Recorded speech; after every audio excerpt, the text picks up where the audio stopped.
Movie buffs, welcome back to the Movie Bay. In today's video, we're going to do a director spotlight on a director who specialized pretty much in disaster flicks, aka his Hollywood name, the Master of Disaster. He got several disaster films under his belt.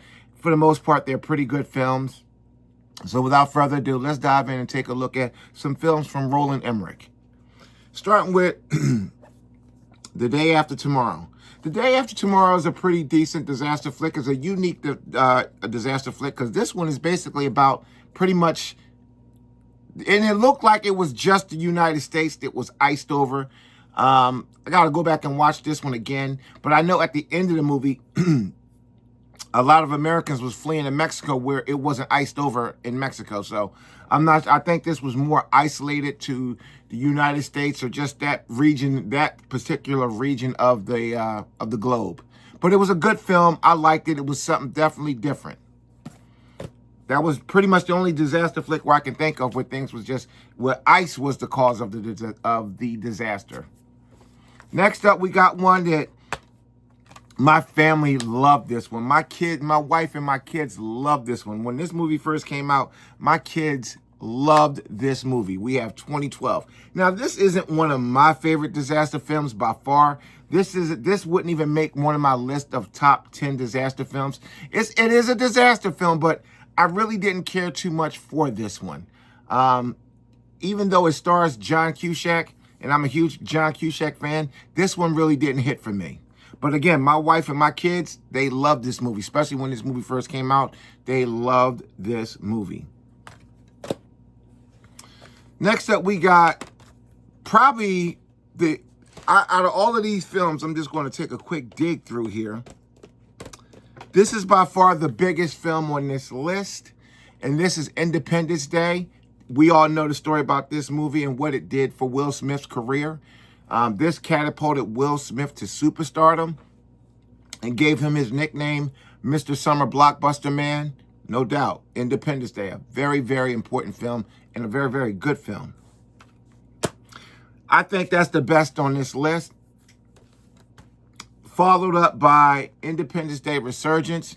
A film that had so much potential. A film that had so much potential, and they dropped the ball. They dropped the ball on this one. If they dropped the ball on so many angles on this one, I just don't know.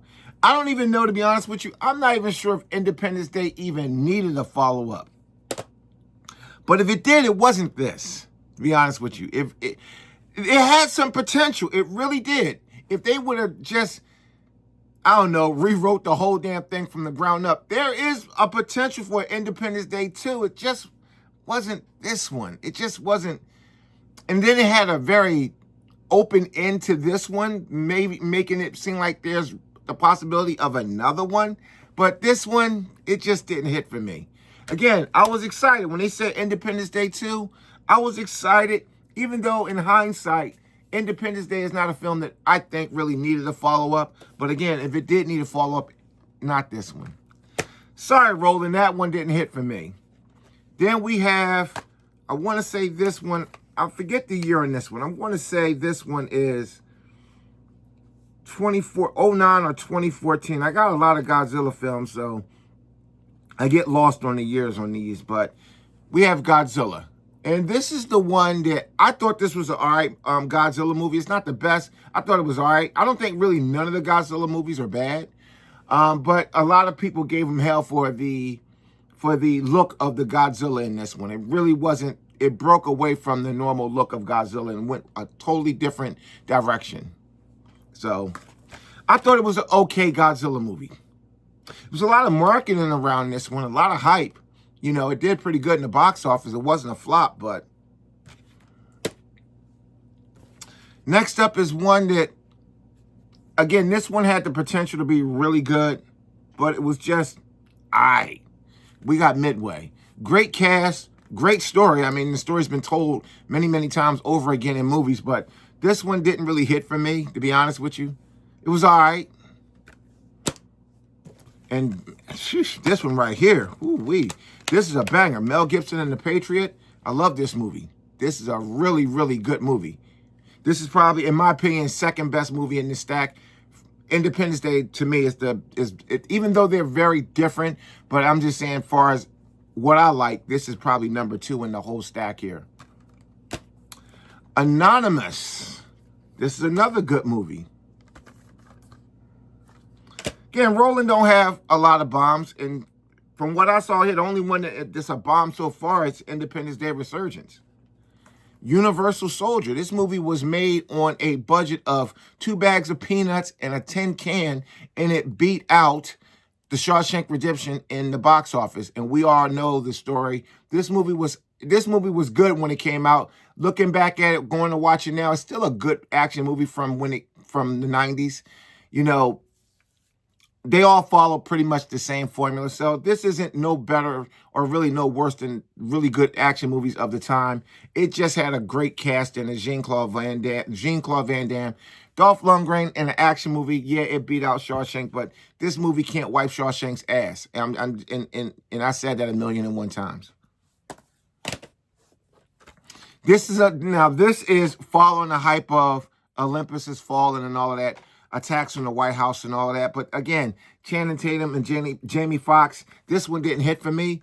I prefer the Gerard Butler movies over this every day of the week. And that's White House Down. This one really did not hit for me at all. And again, it's not a bad movie. It's for me, if you hear me say a movie is bad, like bad, because I'm not going to exaggerate and call movies that's bad. Like, it's hard for a movie to be bad for me. I got some movies that I consider bad, but this one is just It's not even all right. It's I don't even want to say the whole goddamn word.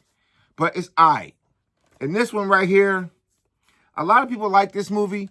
I like the movie, but I'm going to say it's a little bit better than So this is all right. We got Halle Berry, Patrick Wilson, and John Bradley in Moonfall. It's all right. It's all right. I mean, it's just a step above It's all right. It's a beautiful movie. It's got great sound. It's wonderfully shot. The story is the story in this one, you know. It's a typical disaster movie. I did like the scene when they first blasted off from Earth, where you almost thought for a second that tidal wave stopped the launch, but you saw it blasting through the water. That was fantastic. I like shit like that in movies. So on effects and visuals and sound, this movie definitely delivered. The story was just all right, okay? So that's what we got from Roland Emmerich. We got Moonfall, White House Down. I mean, it was Universal Soldier, good movie. Anonymous, really good movie. The Patriot, banger. Midway, it was Godzilla, at the time, it was all right. Looking back at it, I haven't watched this in a while, so I'm just going to say this movie was all right. In my opinion, it was all right. This was a bad movie. This was just a shit fest. Absolute legendary banger. Summer blockbuster all day long. 2012, I'm going to give this a all right. I'm not going to say it's all right. This is an all right. And I'm going to give it a little bit of love because my family loved it. And I loved watching it with them. My wife and kids loved this movie, and I would sit down and watch this with them because it was just a great excuse for family time. And The Day After Tomorrow, this is another one that the family liked. So again, movies like this where the family enjoyed it, we would sit down and watch it together. I will say it was all right. Thanks for watching. See you in the next one.